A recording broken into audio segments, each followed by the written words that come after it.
اللہ رب العالمین نے آیت اتاری کہ میرے محبوب کی بارگاہ میں ایسے آ کے سوال نہ کیا کریں جیسے موسیٰ علیہ السلام سے ان کی امت نے کیے تھے۔ اور ایک اور جو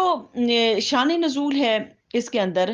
حضرت مجاہد نے انہوں نے تفسیر کرتے ہوئے اس کا شان نزول یہ بتایا کہ ایک بار قریش کی ایک جماعت نے کہا کہ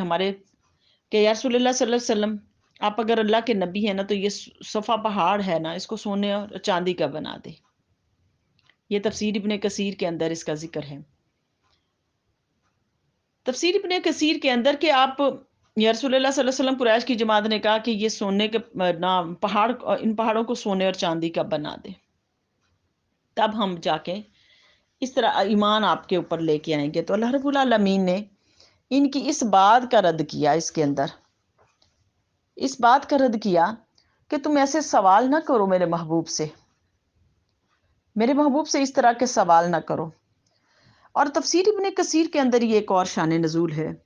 کہ ابو العالیہ کہتے ہیں کہ ایک شخص نے حضور صلی اللہ علیہ وسلم کی بارگاہ میں آ کے کہا، یا رسول اللہ صلی اللہ علیہ وسلم، کاش ہمارے گناہوں کا کفارہ بھی اس طرح ہوتا، ہمارے گناہوں کا کفارہ بھی اس طرح ہوتا جس طرح بنی اسرائیل کے گناہوں کا کفارہ تھا۔ آپ صلی اللہ علیہ وسلم نے سنتے ہی 3 بار اللہ رب العالمین کی بارگاہ میں عرض کیا کہ مولا میں نہیں چاہتا، یہ کہہ رہے ہیں ایسے، میں نہیں چاہتا یہ کہہ رہے ہیں۔ تو اللہ رب العالمین نے فرمایا کہ سنو بنی اسرائیل میں سے، کہ تم جو چاہتے ہو نا کہ بنی اسرائیل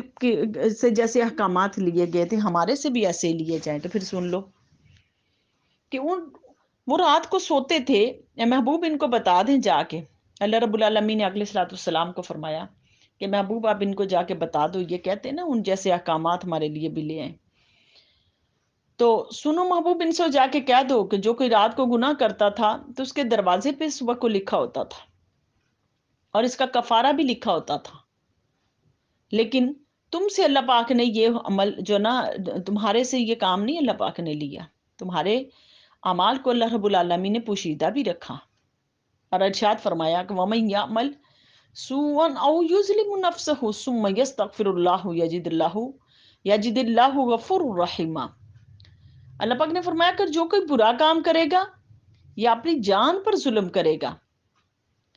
جان پر ظلم کرے گا تو پھر اللہ تعالیٰ سے بخشش طلب کرے گا تو وہ اللہ اس کو بخش دیں گے۔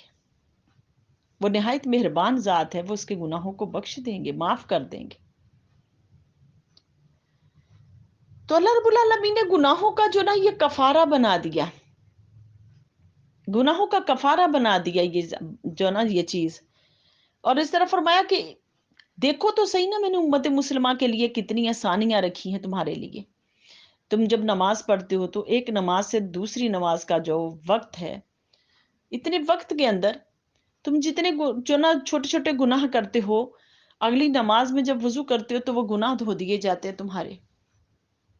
اسی طرح جو ہے مسلمانوں کے لیے، مردوں کے لیے، کہ ایک جمعہ سے دوسرے جمعے تک وہ جو گناہ کرتے ہیں، اور وہ گناہ کرتے ہیں تو وہ دوسرا جمعہ جو جمعہ پڑھ کے آتے ہیں، جمعہ کی ادائیگی کرتے ہیں، تو وہ جو جمعہ کی ادائیگی کے اندر وہ گناہ اللہ رب العالمین دھو دیتے ہیں۔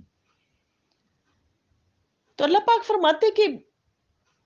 پھر تمہارے لیے اتنی آسانی کا جو معاملہ کیا میں نے کہ برائی، جب تک تم برائی کر نہیں لیتے اس وقت تک برائی تمہاری لکھی نہیں جاتی، لیکن نیکی کا بھی تم ارادہ کرتے ہو تو ہم نیکی کو لکھ لیتے، نیکی کو لکھ لیتے تمہارے لیے ہم نے اتنا آسان کر دیا، اس دین کو تمہارے لیے اتنا آسان کر دیا۔ پھر یہ کیا ہے کہ تم میرے محبوب کی بارگاہ میں آتے ہو اور آ کے بار بار سوال کرتے ہو، اور سوال کیوں کرتے ہو ایسے؟ تاکہ سادہ لو مسلمانوں کو دین سے ہٹا دو۔ تو اللہ پاک نے فرمایا کہ جس نے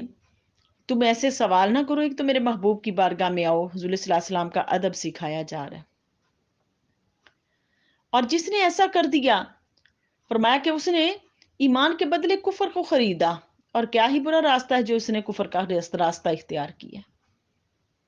کفر کا راستہ اختیار کیا۔ تو ان آیات سے دیکھیں ہمیں کیا ملا،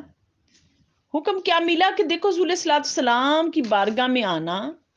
اور ان سے دین سیکھنا، اور ان کا ادب کرنا، یہ در حقیقت کیا ہے؟ ایمان ہے، ایمان ہے۔ اور ان کو تنگ کرنے کے لیے، یعنی ایک تو دین سیکھنے کے لیے سوال کرنا اور ادب کے ساتھ رہنا، جس میں حضور صلی اللہ علیہ وسلم کو معذلہ تنگ کرنا نہ ہو، تو یہ کیا ہے؟ یہ تو دین سیکھنا ہے اور حضور کا ادب ہے۔ اور جو بار بار ان کو تنگ کرنے کے لیے سوال کرنا اور ان کو تنگ کرنا، یہ در حقیقت کیا ہے؟ ایمان سے دوری ہے اور یہ کفر ہے۔ تو اس سے کیا جو نہ ہمیں ملا فائدہ کیا ملا کہ حضور کی بارگاہ کی نافرمانی کفر ہے، یہ کفر تک لے جاتی ہے اور فساد ہے، زمین پر فساد کا دروازہ کھلتا ہے، اس سے زمین پر فساد کا دروازہ کھلتا ہے۔ تو حضور کی بارگاہ میں ادب کے ساتھ آنا، یہی جو نا ایمان ہے۔ اور دوسرا فائدہ، اللہ والوں کو اپنی رائے کا پابند نہیں بنایا جانا چاہیے، بلکہ ان کے فرمان کی خود پابندی کرنی چاہیے۔ اس کے اندر کہ جو انہوں نے فرما دیا اللہ والوں نے، اس کی خود پابندی کرنی چاہیے۔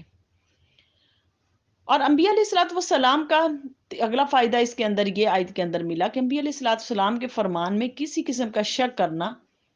یہ عناد ہے، یعنی دشمنی ہے انبیاء علیہ الصلوۃ والسلام کے ساتھ، اور دشمنی کا طریقہ ہے، اور ان کا مذاق کرنا یہ جو نا یہ بھی کفر تک لے جاتا ہے، بندے کو کفر تک لے جاتا ہے۔ تو اللہ رب العالمین کی بارگاہ اقدس میں یہ میری التجا ہے کہ مولا ہمیں بارگاہ حبیب کا ادب نصیب فرما، ہماری نسلوں کو نصیب فرما، اور اس قرآن حدیث کی ہمیں معرفت نور عطا فرما، اور اس قرآن مجید کے فیض و برکات ہمیں ہماری نسلوں کل امت کی تک منتقل فرما، اور اس قرآن مجید کو ہماری بخشش و مغفرت کا سبب بنا، وما علینا الا البلاغ، صدق اللہ و مولانا العظیم۔